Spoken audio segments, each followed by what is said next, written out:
How dependable was he? Bobby was super dependable. That guy got there on time, having had breakfast, ready to rock and roll, and really, honestly, he was a pleasure to work with every single time I worked with him. What type of leader was he? Again, Bobby was a calm leader. He was a quiet leader. He was a trainer who knew stuff, and he didn't necessarily have to get out there and talk about it every 5 minutes, but when the time came to share, he was the guy you listened to.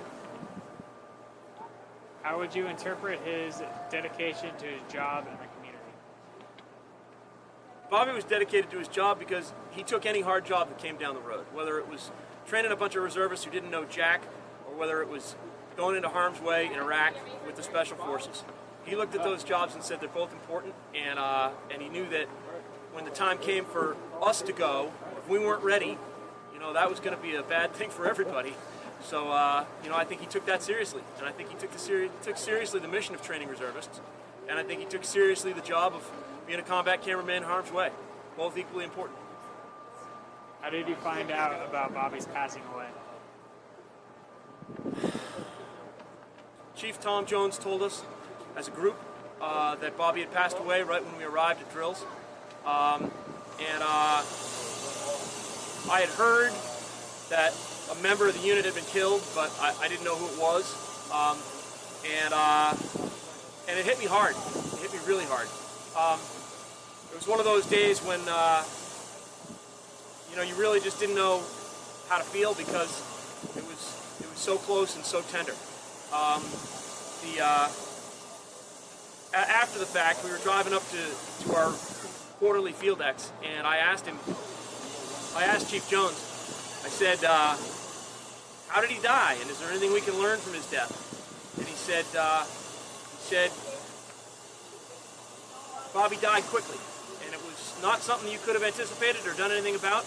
It was an explosion, and it happens, and it's awful. And he was there in harm's way, and it happened so fast that you look at it and you say, could I have done something different? Could he have done something different? Could the world have been? Could that have been avoided? And the answer is no. He was there. Something awful happened, and it took his life. That also hit me hard, because you always see the movies where you think you can overcome or persevere or whatever, but the nature of war is things happen really, really fast. And I've been to Afghanistan, and I've luckily never seen anything too terribly scary, but I was always attentive to the fact that things happen that fast. And whether or not that kept me safe or not, I'll never know, but what I do know is that Bobby's life and the way he died and the day he died and all of his time leading up to that has affected me. It's affected me as a sailor, a person, and ultimately a chief, as I share that kind of experience with my sailors down the road. We haven't lost a lot of people in the MC community, but anyone you lose, you remember it. And with any kind of luck, that memory honors it. And if I can share that with anybody, that's the best I can do. How did it make you feel?